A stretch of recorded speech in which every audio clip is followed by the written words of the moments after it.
नमस्कार, आप देख रहे हैं रियल एक्सप्रेस। देश और दुनिया की बड़ी खबरों में आपका स्वागत है। मैं शालिनी। आज के मुख्य समाचारों में बात करेंगे, लेकिन मुख्य समाचार की ओर बढ़ने से पहले एक नजर सुर्खियों पर। खोखले दावों की बजाय ठोस कदम उठाए राहुल गांधी ने अमित शाह से की बात।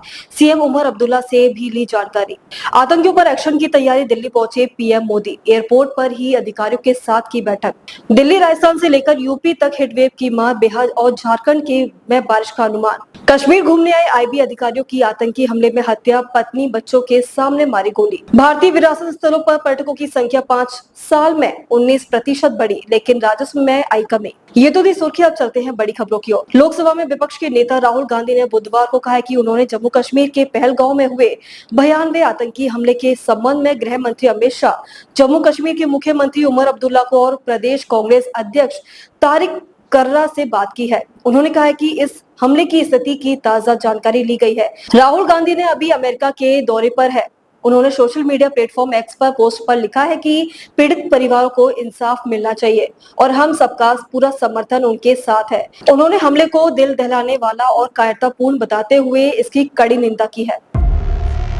जम्मू कश्मीर के पहलगांव में हुए दर्दनाक आतंकी हमले के बाद प्रधानमंत्री नरेंद्र मोदी ने सऊदी अरब का अपना दौरा बीच में ही समाप्त कर दिया।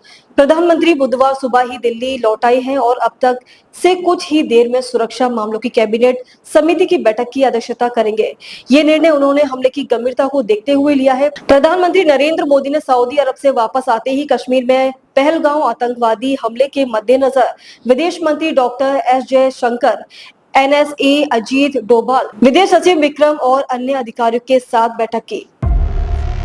दिल्ली एनसीआर समेत उत्तर भारत में एक बार फिर से भीषण गर्मी का दौर शुरू हो चुका है। इस बीच मौसम विभाग ने मौसम को लेकर अपडेट जारी किया है। आईएमडी के मुताबिक देश के अलग अलग हिस्सों में मौसम का मिजाज बदला रहेगा। मौसम विभाग के अनुसार दिल्ली में अधिकतम तापमान 39 से 41 डिग्री सेल्सियस और न्यूनतम तापमान 24 से 26 डिग्री सेल्सियस के बीच रहेगा। अधिकांश रूप से बादल छाए रह सकते हैं, लेकिन बारिश की संभावना नहीं है। वहीं मध्य प्रदेश, छत्तीसगढ़ समेत मध्य भारत और उत्तर पश्चिमी इलाकों में 28 अप्रैल और पूर्वी भारत में 26 अप्रैल 2025 तक हीटवेव का प्रकोप जारी रहेगा। जम्मू कश्मीर में हुए आतंकी हमले में पत्नी और बच्चों के सामने इंटेलिजेंस ब्यूरो के अधिकारी की गोली मारकर हत्या कर दी गई।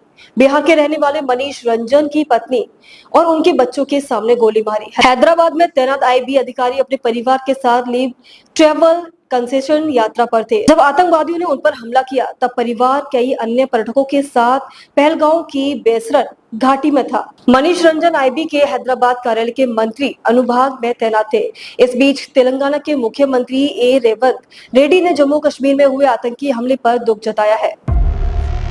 देश के लोकप्रिय विरासत स्थलों पर 2023-24 से पर्यटकों की संख्या में कोरोना पूर्व काल के मुकाबले 19% से अधिक वृद्धि दर्ज की गई है, लेकिन टिकट बिक्री से अधिक राजस्व हासिल करने में मदद नहीं मिली है। राज्यसभा में 143 विरासत स्थलों के संबंध में पेश भारतीय पुरातत्व सर्वेक्षण के आंकड़ों के विश्लेषण से पता चला है कि इन स्थलों को और पर्यटक की संख्या 2019-20 में लगभग 4.6 करोड़ से 19.35% बढ़कर 2023-24 में लगभग 5.49 करोड़ हो गई है। पर्यटकों की संख्या में वृद्धि के बावजूद इन विरासत स्थलों पर टिकट की बिक्री होने वाले राजस्व में 2.83% की गिरावट आई है। ये 2019 और 20 में लगभग 312.54 करोड़ रुपए से घटकर 2023-24 में करीब 303.7 करोड़ रुपए ही हो गया। कैसे लगे समाचार कमेंट करके जरूर बताएं। वीडियो पसंद आए तो लाइक कीजिए। देश और दुनिया की बड़ी खबरों के साथ अपडेट रहने के लिए चैनल को सब्सक्राइब करें।